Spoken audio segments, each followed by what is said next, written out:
අද විවරණ තුලින් නිල් කලාප blue zones ගැන ඔබව දැනුවත් කිරීමට බලාපොරොත්තු වෙනවා. නිල් කලාප blue zones නිල් කලාපවල ජීවත් වන මිනිසුන් සාමාන්‍ය ආයු කාලයට වඩා බොහෝ දීර්ඝ ආයු කාලයක් ජීවත් වෙනවා. මෙම නිල් කලාප යන්න මුලින්ම සඳහන් වූයේ 2005 නොවැම්බර් National Geographic සංග්‍රහාවට ඩෑන් බියුට්නර් පළ කළ දිගු ජීවිතයක රහස් The Secrets of Long Life යන කවරේ කතාවෙන්ය.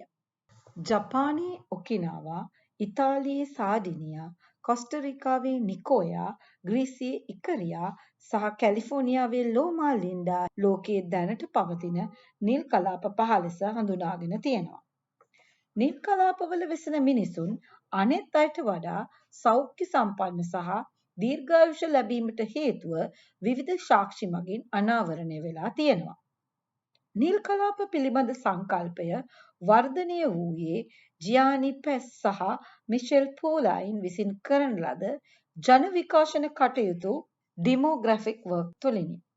සාඩිනියාවේ නියුරෝ පළාත තුළ අවුරුදු 100 හෝ ඊට වැඩි ආයුෂ සහිත පිරිමි පුද්ගලයන් වැඩි ප්‍රමාණයක් වෙසෙන කලාපය ලෙස පර්යේෂණාත්මක ප්‍රවේණිවිද්‍යාව Journal of Experimental Gerontology ජර්නලයේ ඔවුන් සඳහන් කරලා තියෙනවා. ඉහළම දීර්ඝායුෂ සහිත ගම්මාන පොකුරට ඔවුන් සිතියමෙහි සංකේන්ද්‍රිත නිල් පැහැති කවයන් ඇඳ ඇති අතර රවුම තුල ඇති ප්‍රදේශය නිල් කලාපය ලෙස හැඳින්වීමට පටන් ගත්තා. මානව ජනගහනයේ වෙනස් වන ව්‍යුහයට අදාළ සංඛ්‍යාලේඛන අධ්‍යයනය පිළිබඳ විශේෂඥයන් වන ෆෙස් සහ ෆූලයින් සමග එක්ව බියුට්නර් ජපානයේ ඔකිනාවා සහ කැලිෆෝනියාවේ ලෝමා ලින්ඩාහි මෙම යෙදුම පුළුල් කළා. බියුට්නර් සහ ෆූලයින් පසුව ග්‍රීසියේ ඉකරියා සහ කොස්ටරිකාවේ නිකෝයාහිද දීර්ඝායුෂ සහිත මිනිසුන් වෙසෙන ස්ථාන හඳුනා ගනු ලැබුවා. බියුට්නර් සිය පොතේ සඳහන් කරන්නේ එම කලාපවල වෙසෙන මිනිසුන් බොහෝ කාලයක් තිස්සේ නිවැරදි දේ කරන බවත් වැරදි දේ වලින් වැළකී සිටින බවත්ය. සෞඛ්‍ය සම්පන්න සහ දිගු ජීවිතයක් ගත කිරීම සඳහා එම කලාපවල මිනිසුන් කරන ප්‍රධාන දේවල් 4ක් තිබෙනවා. එය ව්‍යායාම වලින් පමණක් සමන්විත නොවන නමුත් ඔවුන් දවස පුරා දෛනික ක්‍රියාකාරකම් වල යෙදීම නිතිපතා ඇවිදීම කරනු ලබනවා. දෙවන අංගය වන්නේ අරමුණක් ඇතිව ජීවත් වීම. සෑම දිනකම නැගිටීමට හේතුවක් තිබීම සහ යම් දෙයක් සම්බන්ධයෙන් විශේෂ ආකල්පයක්, මාර්ගයක්, දෘෂ්ටි කෝණයක් සමග ජීවත් වීම. තුන්වන අංගය ලෙස මිතුරන්ගෙන් සහ පවුලේ අයගෙන් ඔවුන්ට ලැබෙන සමාජ සහයෝගය නිල් කලාපීය ජනයාට වඩාත් සුමටව ජීවන ප්‍රතිඵල ළඟා කර ගැනීමට උපකාරී වෙනවා. හතරවන නමුත් බොහෝ දෙනා තවමත් හරිහැටි තේරුම් නොගන්නා සංකල්පය සෞඛ්‍ය සම්පන්න තේරීම, පහසු තේරීම යන්නයි. මෙම සංකල්ප 4 අනුව ජීවත් වීමෙන් කෙනෙකුගේ ජීවිතයට මෙන්ම සමාජයට දීර්ඝායුෂ, මානසික හා ශාරීරික ප්‍රතිඵල ලැබෙනවා. එය හුදු විකල්පයක්ම නොවේ.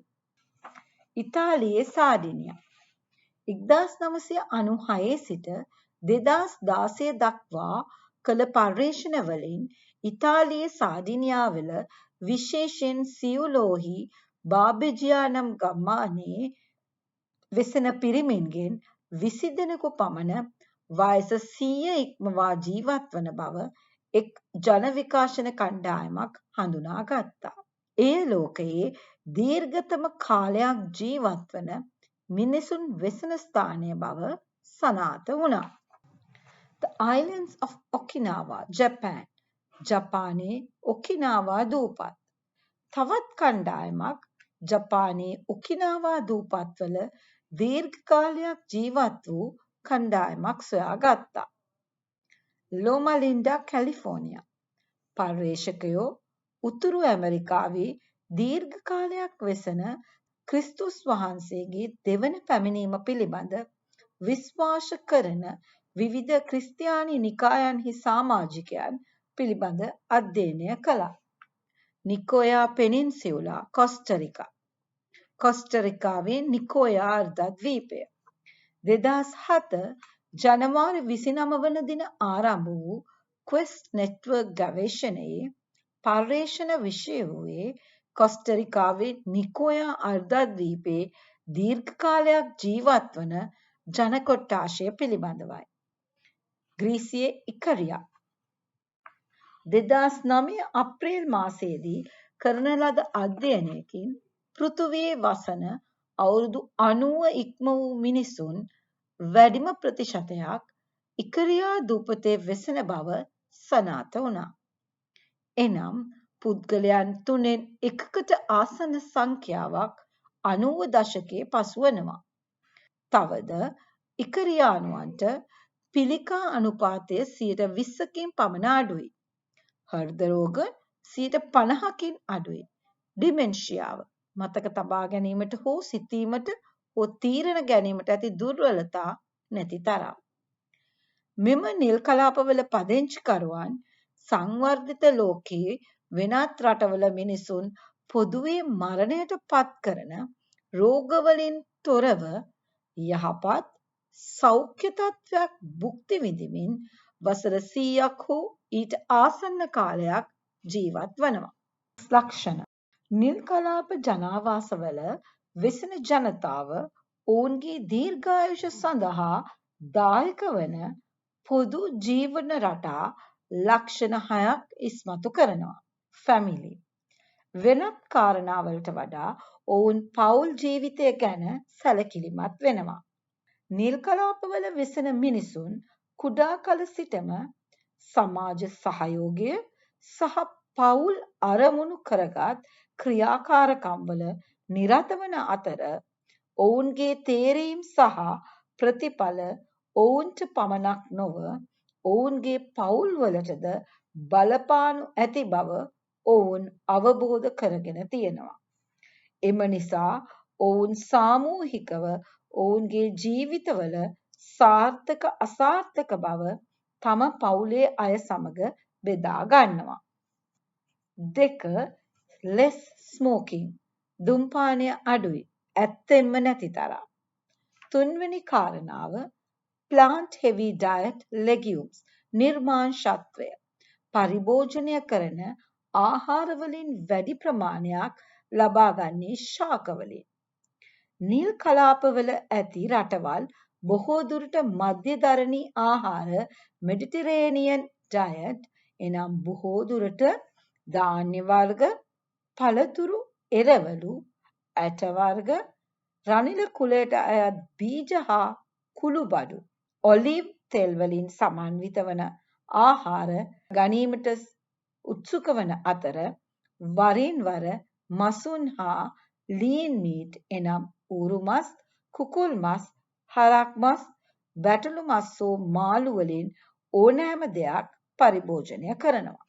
4 වෙනි කරුණ constant moderate physical activity නිරන්තර මධ්‍යස්ථ ශාරීරික ක්‍රියාකාරකම්. ඔවුන්ගේ ජීවිතයේ වෙන් කළ නොහැකි කොටසක් නිතිපතා කරන ව්‍යායාම් සහ ශාරීරික ක්‍රියාකාරකම් කිරීම මගින් හෘදවාහිනී ගැටලු, පිළිකා, අධිරුධිර පීඩනය, දියවැඩියාව, මානසික අවපීඩනය, කාන්සාව, ආතරයිටිස්, තරබාරුකම හා අනතුරු වැළැක්වීම සිදු වෙනවා. මිනිසුන් ව්‍යායාම කරන විට ස්නායු සම්ප්‍රේෂක නියුරෝට්‍රාන්ස්මිටර්ස් ලෙස හඳුන්වන රසායනික ද්‍රව්‍ය මුදාහරින අතර එමගින් වේදනාව හා මානසික අවපීඩනය වළක්වනවා. මුදාහරින ස්නායු සම්ප්‍රේෂකයන් අතර එන්ඩ්‍රොෆින්ස්, සෙරටොනින් සහ ඩොපමයින් රසායනික ද්‍රව්‍ය අඩංගු වෙනවා. නිල් කලාප තුල කරන ලද අධ්‍යයනය වලින් හෙළි වී ඇත්තේ ශාරීරිකව ක්‍රියාශීලීව සිටීම යනු දිනපතා ව්‍යායාම් ශාලාවට එනම් ජිම් යාම නොවන බවත් නිරන්තරයෙන් චලනය වීම සහ දෛනික කාර්යයන් කිරීම මගින් ඔබගේ ශරීරය ව්‍යායාම් කිරීමට උත්සාහ කරන බවයි. පස්වෙනි කාරණය social engagement සමාජ සම්බන්ධතා. සෑම වයස් කාණ්ඩයකම පුද්ගලයින් සමාජමය වශයෙන් ක්‍රියාකාරී වන අතර ඔවුන්ගේ ප්‍රජාවන් සමග නිරන්තරයෙන් ඒකාබද්ධ වෙනවා. පවුල් ජීවිතය මෙන්ම සමාජ සම්බන්ධතා අපගේ සෞඛ්‍යයට එනම් මානසික ආතතිය, හෘදවාහිනී රෝග සහ ආබාධ අවම කිරීම සඳහා බලපානවා. අත්අල්ලා සිටීම, ලිංගිකත්වය වැනි සරල භෞතික සම්බන්ධතා මගින් ජීව විද්‍යාත්මක ප්‍රතිලාභ ගෙන දෙන හෝමෝන වැනි වැදගත් රසායනික ද්‍රව්‍ය නිකුත් කිරීම සිරුරට මානසික, චිත්ත වේගීය සහ ශාරීරික ප්‍රතිලාභ ගෙන දෙනවා. ඔහියෝ ප්‍රාන්ත විශ්වවිද්‍යාලයේ සෞඛ්‍ය හා සම්බන්ධතා පිළිබඳ විශේෂඥ වෛද්‍ය ජැනිස් කීකෝල්ට් ග්ලේසර් පවසන පරිදි විවාහය tying the knot සාමාන්‍යයෙන් මූලික සම්බන්ධතා විෂයෙහි දුෂ්කර වුවද සෞඛ්‍යයට ඉතා යහපත් බවට සාක්ෂි ඉතා ප්‍රබලයි. නමුත් විවාහය අසාර්ථක වුවහොත් එය සෞඛ්‍යයට සැලකිය යුතු ප්‍රතිවිපාක ඇති කළ හැකිය. අධ්‍යයනය වලින් හෙළි වී ඇත්තේ විවාහක අයට තනි පුද්ගලයන්ට වඩා වැඩි හෘද සෞඛ්‍යයක් ඇති බවයි.